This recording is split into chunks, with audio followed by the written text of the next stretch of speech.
meeshani waa dekeda Hamburg waa dekeda labaad ee ugu weyn qaaradda Yurub halkaasi waa dhisidda maraakiibta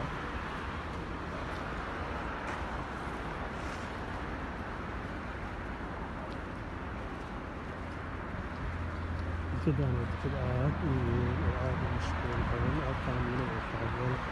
yar oo Qaranji dekeda ka mid ah guryaha yarka magaalada sababta la goosha ay ku soo xirtaan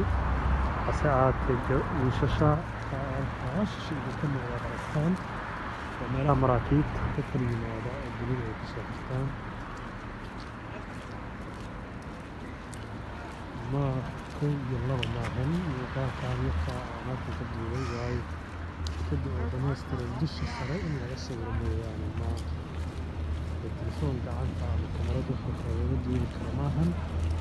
maadaama ay tahay deked aad u ballaaran dhismaha ay ku fadhidana inta haddeer noo muuqata